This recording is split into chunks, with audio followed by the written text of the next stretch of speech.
Hi, good evening everybody. Here we are at Edgbaston Reservoir and we're going to talk a little bit about its history and maybe even about the future. We're going to have a little walk around and see some of the sights. But behold, this is Edgbaston Reservoir. Now Edgbaston Reservoir has been existing for nearly 200 years. And it's sat through the reigns of 8 kings and queens. It's witnessed countless wars, and even the Second World War. I have an eyewitness account of bombs being dropped in the reservoir as a German bomber headed back towards Germany and disposed of his bombs that were surplus and hadn't landed on Birmingham. There's also a site over there where they hitched a barrage balloon to add to our defences. So the reservoir was here when Birmingham was just a township of little significance, and it's been here now that Birmingham is a large, important conurbation. So it has an interesting history, and as we walk back through the mists of time, let's imagine what it was like before it was built. It was all fields and farms and countryside all the way around here. Over in that direction to the left was the Rotten Park estate, and the reservoir was part of the Rotten Park estate, and that area over there is probably the only medieval landscape that's still around in Birmingham. The state of the nation then was far different than it is now. Only 3% of the population had the vote, and we were still living in very backward medieval times. So why was the reservoir built? Well, it was built because Birmingham was on the move, and between the years 1811 and 1931, it doubled its population to 145,000. Karl Marx said in his manifesto that capitalism had the power of conjuring whole populations out of the ground, and that is the case with Birmingham. Birmingham was becoming an important manufacturing centre, and what was driving the manufacturing was steam power, and in order to have steam power you had to have coal. And so what the local businessmen thought was the best way to get coal was along the canal, but the canal wasn't really fit for purpose, the one that Brindley had built, which meandered all over the place, and then when it got to just before Smethwick there was a huge hill had to get over, and so it was too narrow, too congested, which led to a lot of bad feeling and congestion from the bargees who were trying to get to the coalfields in Bilston and Wednesbury. So it needed to be streamlined. So the businessmen of the day in 1824 got together and they approached a man called Thomas Telford, who was at that time the prime civil engineer in the country, and they said, would he do something about the canal? And so he came and had a look, and Thomas Telford then started to work on the canal, but at the same time he needed to keep the canal supplied with water, so he came to this part of Birmingham, and he saw there was a little pool, the Roach Pool, and he then realised there was water over in Oldbury, brought the water over, built the canal, built the dam earth bank, and filled it with gallons and gallons of water, and so Edgbaston Reservoir was born. In 1827 it was finished, and at that time it was still under the reign of George IV. He died in 1830, was succeeded by William IV. The Prime Minister was Canning, and then in 1830 the Duke of Wellington became the Prime Minister. So we're going back quite a long way in time to see when this reservoir was founded. So let's start to look around and point out some sights for you, and then you can realise what a remarkable and marvellous place this is. So let's just look at this lodge house here. First of all, this was built about the same time as the reservoir. It was built by Thomas Telford, and Telford was, as I say, the leading civil engineer of the day. So he built the Menai Bridge over the Menai Straits, which was something like a span of 500 feet. It built the Caledonian Canal and the Chirk Aqueduct, and he was also working on the Holyhead Road, and this was one of the toll houses on the Holyhead Road in its design. So it's octagonal, so you can see people from all sides. If we just look around here, although it came from his road works, you can see that it's got the number 30. So that's a BCN canal number that they've given it. So they've integrated into the canal system.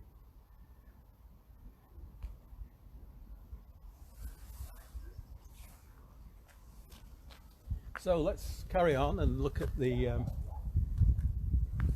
some of the things that Thomas Telford built. The reservoir itself is 58 acres in area and contains 300 million imperial gallons of water. So it's quite a mammoth feat in engineering.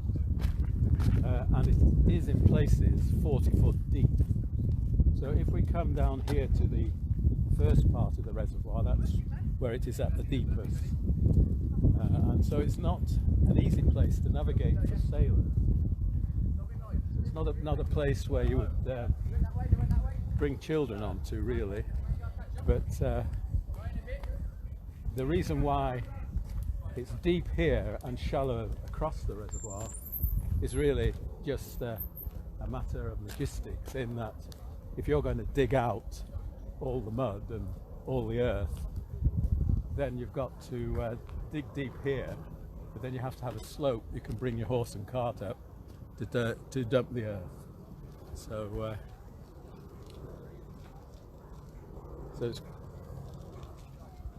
as you can see, it's quite low at the moment because we're in the summer months, would you believe it? And so the water is used for topping up the canals. So they've been taking water out of the canal, out of the reservoir, to feed the canals. So that's why you've got quite a bit of shoreline. But in the winter, the water comes right up.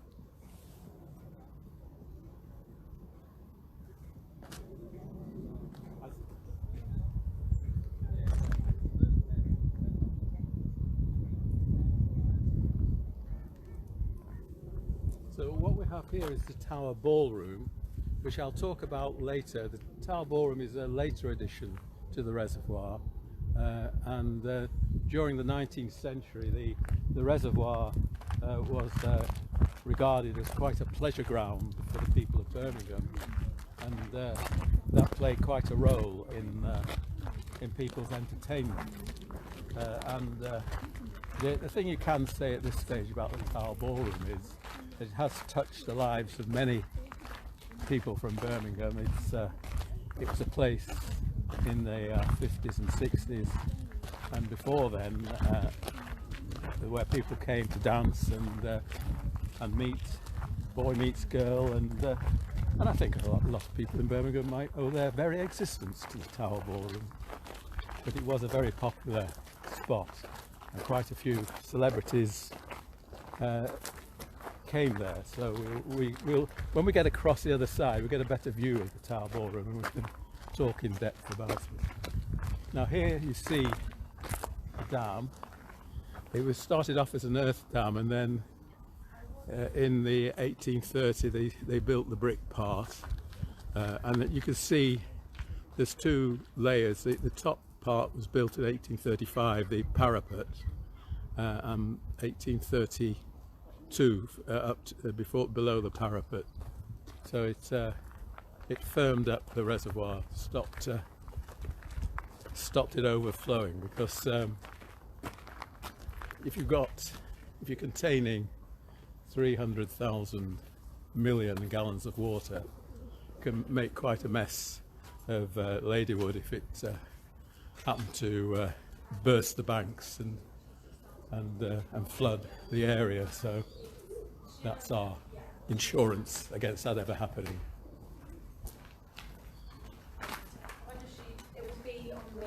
The reservoir, because of the government cuts, doesn't have a resident ranger here, so unfortunately all the would-be Bankses have been illustrating themselves on the walls. So we hope to remedy that soon, but at the moment there's very little maintenance going on in terms of keeping an eye on things.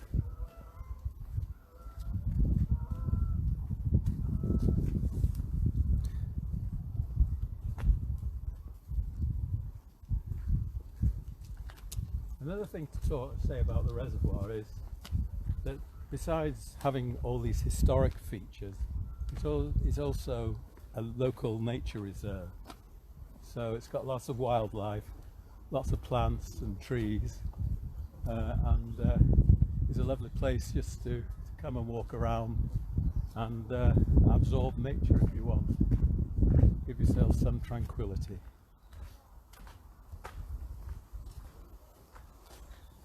Go into this side.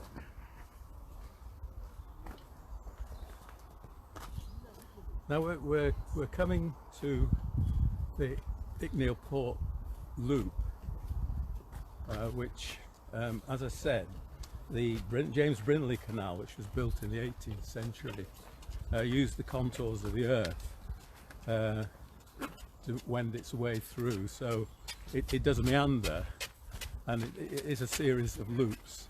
And of course, what Thomas Telford did was he straightened the canal, so he cut through the loops. So, but this part here is one of the loops, and it was turned into a maintenance yard, and it still exists as a working yard.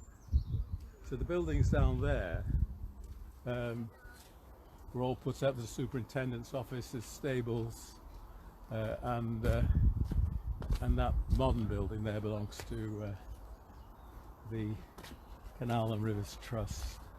It's one of their offices. So people who sail on the canal often bring their boats in here if they need repairing.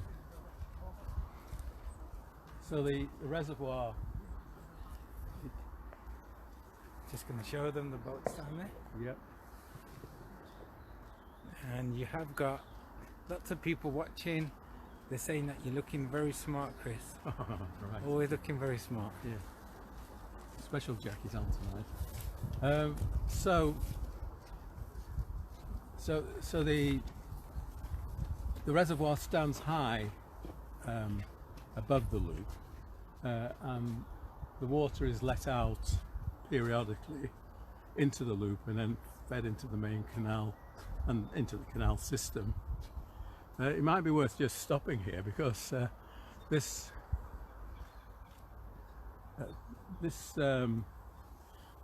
does command a view of Birmingham. So there are some familiar landmarks over there,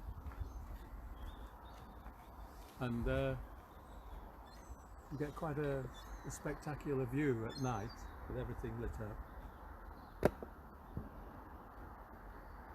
So you can see the post office tower there, the Harriet Hotel. Just in front of the Harriet you can see Brindley Place.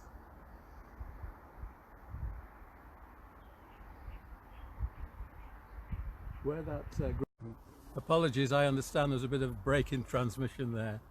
So I was saying that across there where you could see the white houses to the left of that green roof building, that's a new housing development, Icknield Port Loop development, and it's all part of putting a lot of housing into this area, and I think it's connected to the HS2 development. That's one of their selling points, as the reservoir is, and there probably will be a connection between the reservoir and that development for people to come up onto the reservoir. The houses there cost, I think, about 400,000. So if you have any spare cash or want to come and live down here, then that's how much it will cost. The green roof building there is the old paint factory, and it belonged to Sir Bernard Docker, who was a local industrialist. He was born in Edgbaston, and he was chair of the BSA, British Small Arms Group of Factories, and he was married to a woman who became Lady Docker, who was a former showgirl, and he was quite a celebrity, and she was, in the 1950s, in the austerity of Britain, and finally he lost his job because she was so extravagant that that the Daimler, where he was chair, they got rid of him, and because she was putting things on expenses like fur coats and jewellery, and that didn't go down well. So, but this is a paint factory, and it was bombed during the war because the paint was being used for camouflage, and the Germans bombed it as a strategic move. And unfortunately, four firemen died putting out the flames. So it also had a tragic history as well. So Chris, just going to pause there for a moment. Apologies to our viewers that we lost connection and signal as I went to the gate there, and my phone accidentally touched the finish. I hope you guys have managed to log back in. This is nothing to do with Chris. This is technical fault on my issues. So please do log back in onto the video, and those who are watching, do tell your friends who were on earlier to log back in, and we're back with Chris again, and we'll carry on with the walk. Okay, so the spectacular view at night. One of the great other features of the reservoir is the great, because it's got a big sky, it's the great sunsets we get here and the great sunrises. So it's often worth being here on a sunny day, and you can take some great pictures if you're a photographer. Very difficult not to take a good picture of the reservoir, even for amateurs like myself. We're approaching one of the old sluice control mechanisms, where they lift the sluice gates and let the water out. It's all done electronically now, but you can see they've been around probably since this dam was built, and a bit of not Victorian. It's we're talking about Georgian engineering.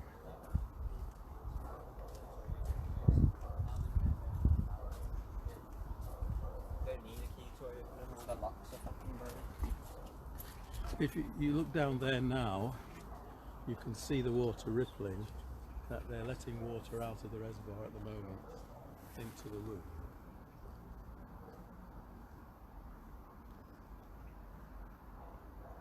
Yep, you can see the rippling of the water there. That's the water coming out the reservoir.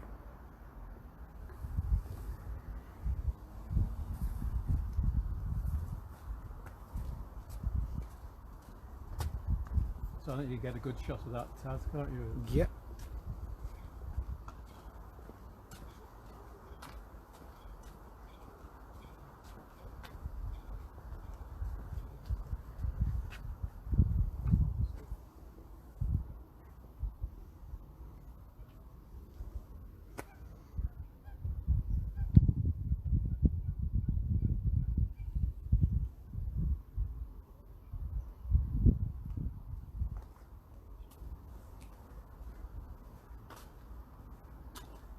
No. So Carol said, can you give us a panoramic shot of the reservoir? So let's do that. Yeah.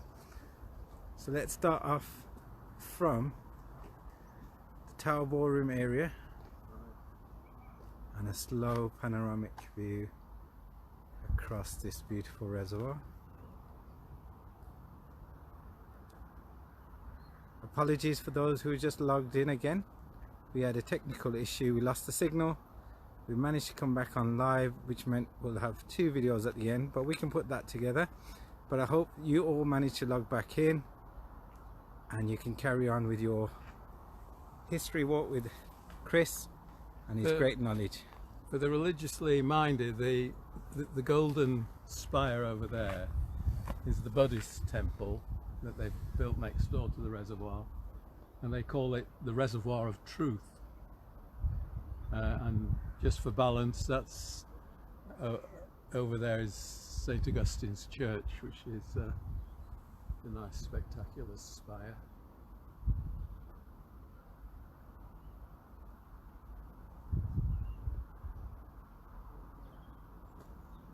Over just straight ahead, that's the medieval landscape we were talking about. And some historians maintain that there's actually a Roman road underneath this reservoir.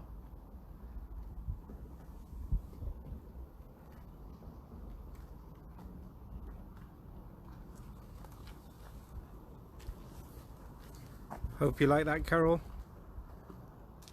So we're now approaching the Midland Sailing Club, which, as you can imagine, because this body of water exists in landlocked Birmingham, that it attracted quite a few sailors and rowers, and in 1894 they established the Midland Sailing Club, and it was founded by the Earl of Dudley, and it's had quite a few distinguished members, one of whom was Neville Chamberlain in the 1920s.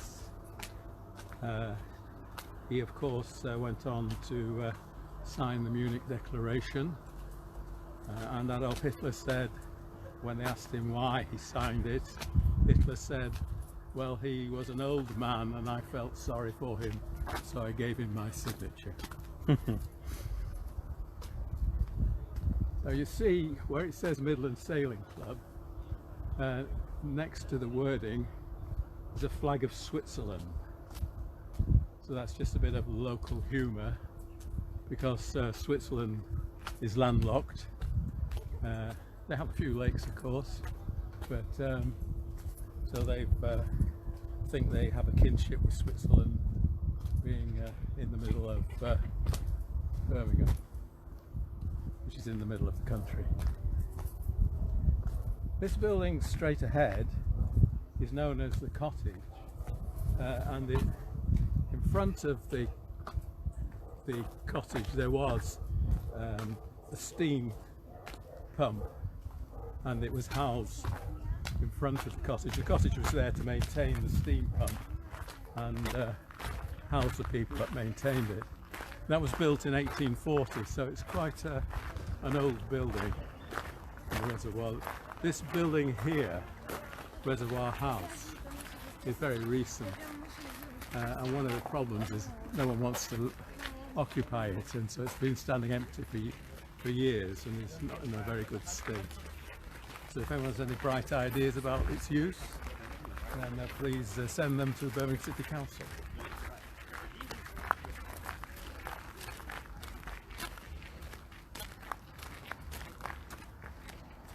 You'll notice that we've just had new paths laid.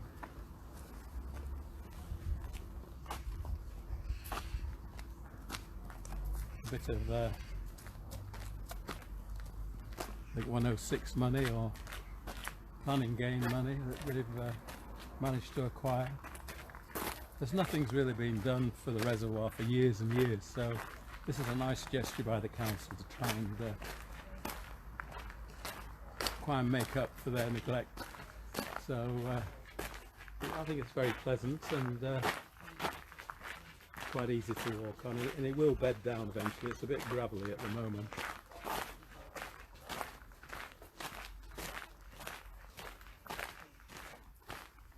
One of the reservoir, its ecology, because it's quite a narrow strip around the perimeter, it's kind of a linear ecology. It relies for a lot of its flora and fauna from people's back gardens. So the more green you can get in the back garden, the better it is for the reservoir. This is the Birmingham Sailing Club's boats that they keep here.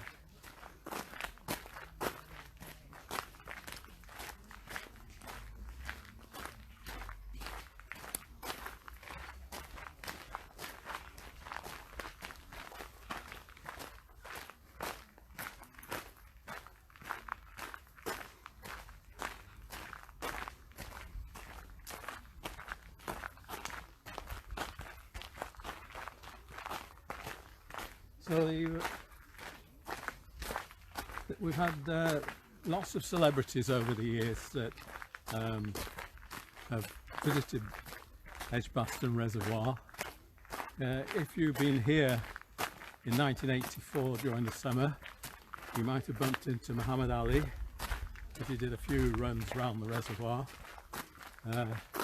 He was here to open a centre over in Handsworth, but he spent some time visiting the reservoir, and in the 1873, going back a few years, there was a man called Blondin who was a trapeze artist, not a trapeze artist, a tightrope walk artist, and in 1853 Blondin walked across the Niagara Falls.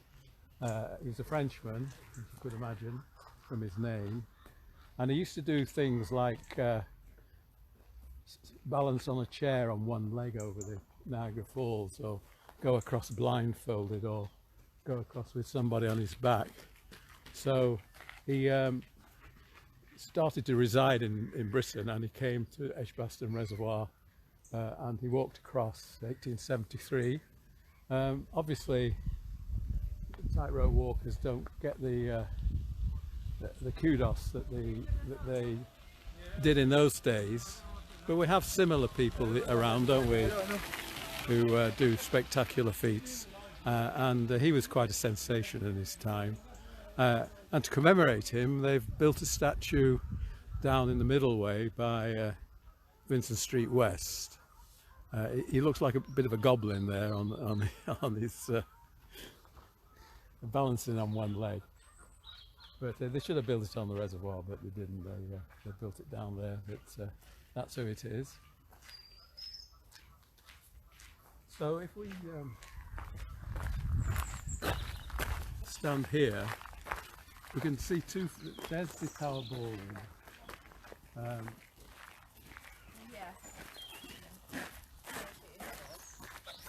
It's not such a great looking building from the outside, but it's quite magical inside, and it was built as a skating rink in the 1860s, and it was also, there was a steamboat came on the reservoir in those times as well that would dock over there, and then in the 1920s that was the beginning of the dance hall movement.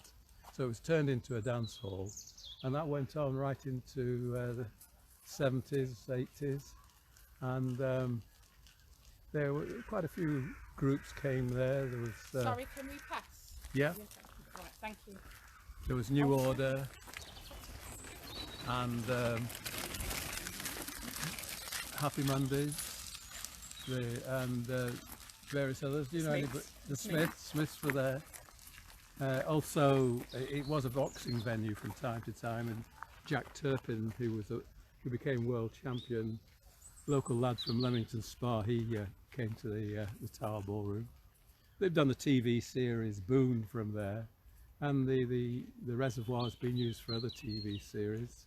Dalil and Pascoe, I think, had one of their victims found on the reservoir, and I think doctors do stuff down here as well.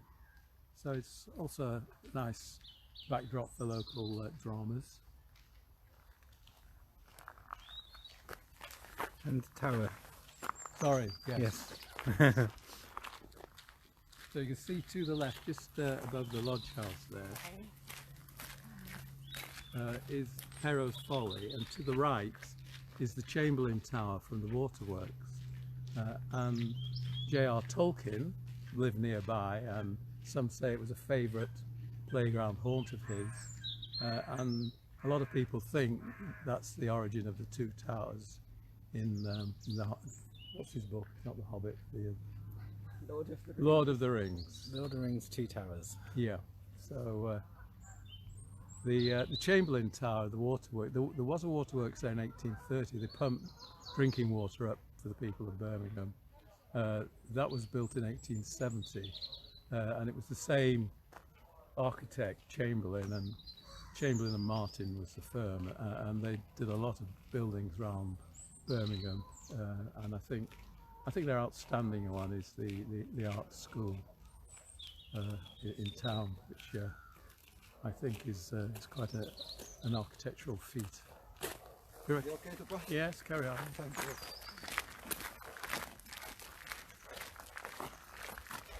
So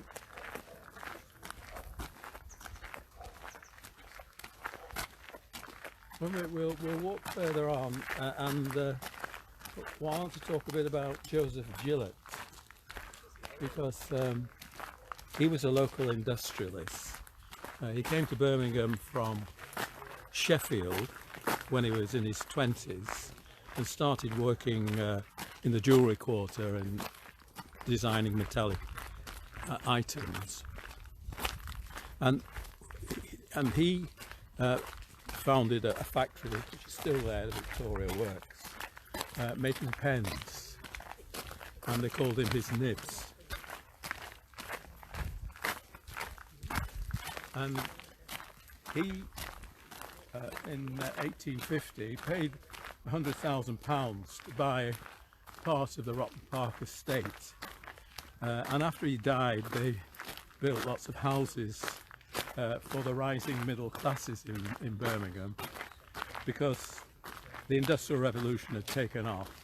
Birmingham had started to grow quite exponentially. And he was sort of the epitome of the Birmingham industrialists. And between 1820 and 1870, the GDP of the UK trebled, and Birmingham was a big part of that. So Gillett came to Birmingham and he started manufacturing pens, and that was one of his pens, which you can purchase from the Pen Museum. He lived over in the Westbourne Road, but he built all the houses for beyond the orchard here. There is Gillett Road and the Gillett Estate, and to show the kind of magnitude of the work he was doing, he used, let me get the facts right, 40 million tons of steel in making his pens every year, and 1 ton of steel will manufacture 1 million pens. So he was manufacturing in a big way and exporting overseas, as well as selling his pens to the growing number of offices and the growing population, which is becoming more and more literate as the printing presses started to roll. So he's quite a major figure in Birmingham's industrial life, and he has a close connection with the reservoir.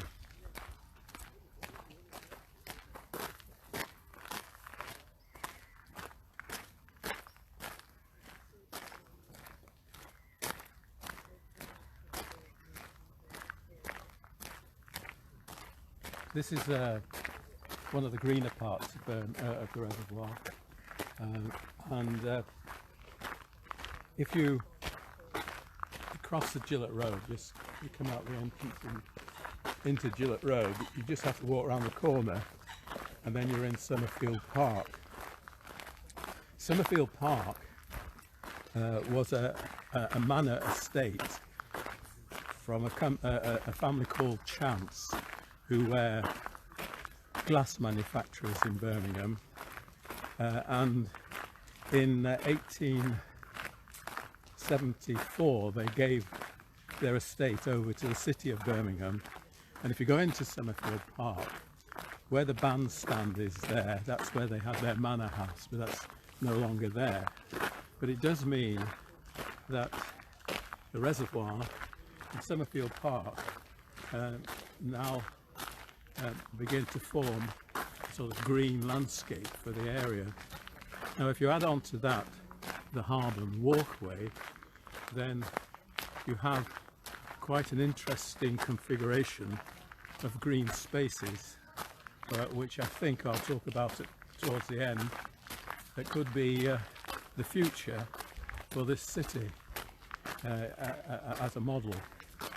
But the Harborne walkway, it was constructed out of a railway bed, because there was a railway line going from Harborne through to the city centre to bring all those wealthy people into Birmingham to spend their money. And the railway line ran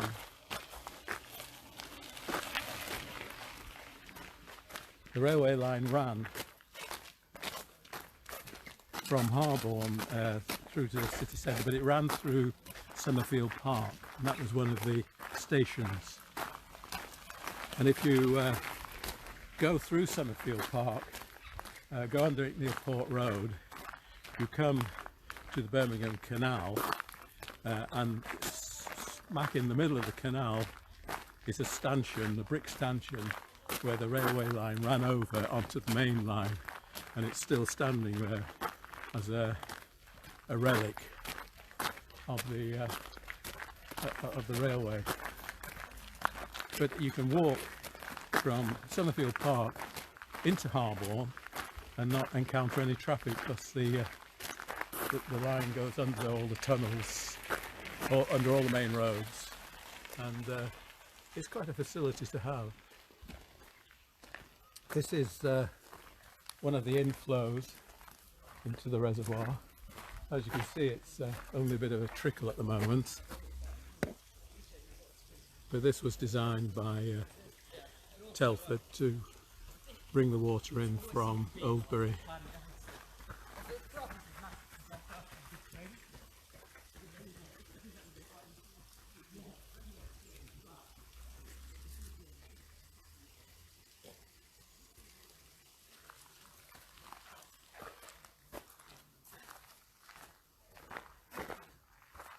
This is one of my favourite spots here, Chris. It is nice, isn't it? Nice and peaceful.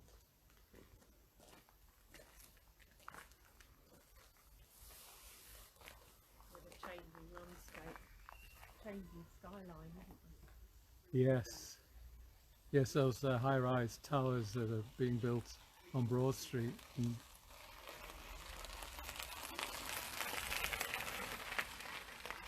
quite a bit of building work going on, isn't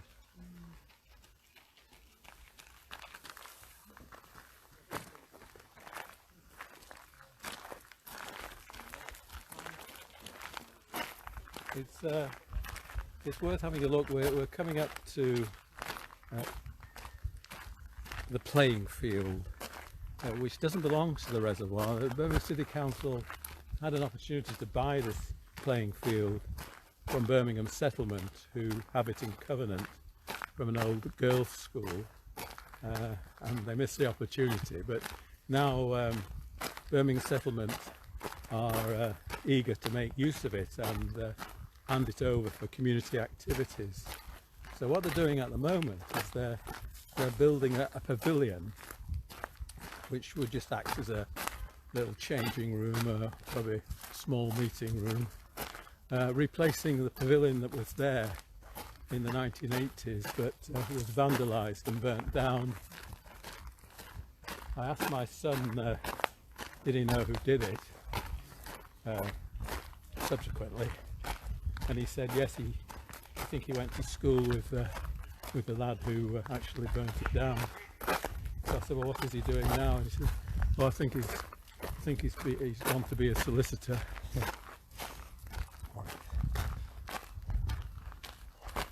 So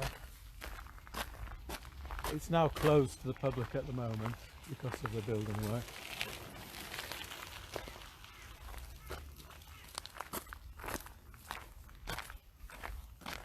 So we've, in order to kind of get the public familiar with the field, we've had a couple of summer events on there with community activities, which were very enjoyable. Tugs of war and Yes. people like the Active Wellbeing Society advertising their wares. And that's Arts Coop as well, not And Arts forgetting Coop, Arts yeah, Coop. must remember that. There's our friendly Canadian geese.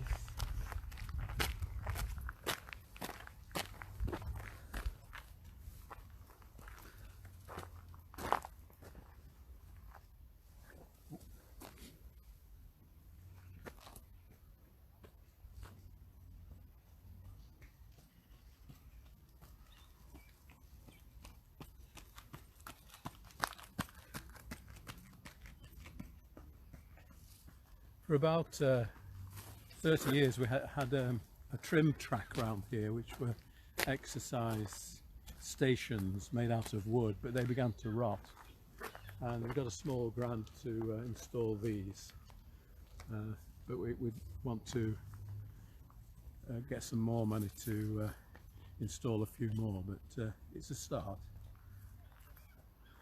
Do you use these? Yes, so the runners who come along to our running sessions afterwards might use the machines here, the gym area. I know Thomas, who's watching, does use them. He's sent pictures of him exercising here. Well, that's a sight So to Thomas see. Campbell Yeah. is definitely using the equipment here, so thank you for providing us the opportunity to have this free equipment out here in this beautiful spot. Yeah, it's a lot of healthy activity takes place on the reservoir.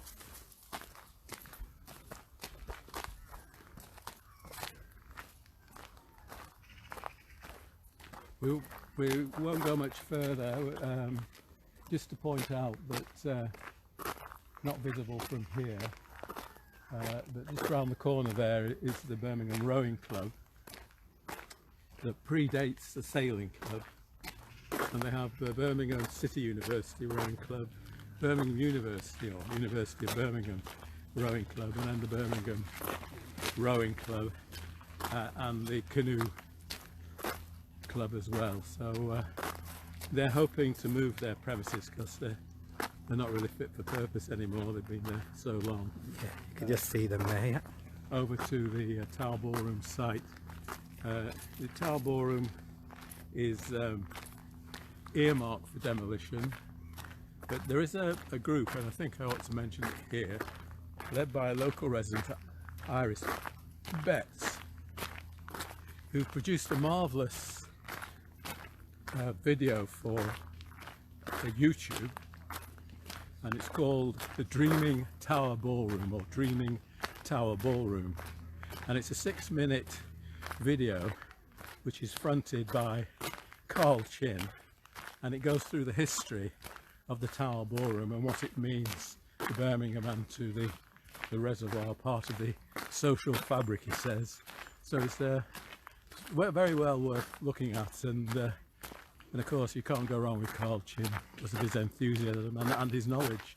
So I'd recommend people who are watching this to get that on YouTube if you haven't done so. We might be able to add the link to the comments, so any viewers who are watching this later can find the link in the comments, so we can put it in there. Oh yes, smashing, good. Right, so I just wanted to mention, have you got the plan? It's on my shed earlier. Thank you very much. Just to say, in last year, Birmingham City Council produced a master plan for the reservoir, and although the text was all right, the pictures were not to our liking. So a lot of us got together and we produced a community-led vision, as we call it, which is that. And as you can see, we're majoring on the the environment and the green future that the reservoir is part of. There's a nice sunset picture. So I do have this in electronic form, but we have put together a plan which we're now discussing with the planners. Has put us together in a forum and we're exchanging ideas, and they're trying to incorporate a lot of ideas that we've put forward. So that's leads me to say that the reservoir has a magnificent past, but it's also unique as a site in Birmingham that also points to the future, because after this epidemic dies down, people will be changed in their outlook. And one of the great discoveries of the COVID period is the great outdoors, and the reservoir is part of that great outdoors. People will not travel into work as much as they did, so people will be at home and they'll want to get out and enjoy nature and enjoy the fresh air. And I think that's been apparent with this reservoir. There's been quite an increase in footfall as people want to escape the claustrophobia that's been imposed upon us. And as I pointed out earlier, the reservoir is a hub for local green space. And if we are now going to enter the era of the great outdoors, then and people walking, people cycling, people trying to use local services rather than go far afield for them, then this could point to a future agenda for Birmingham. So not only are we celebrating our past here, we're also looking forward to a more interesting future.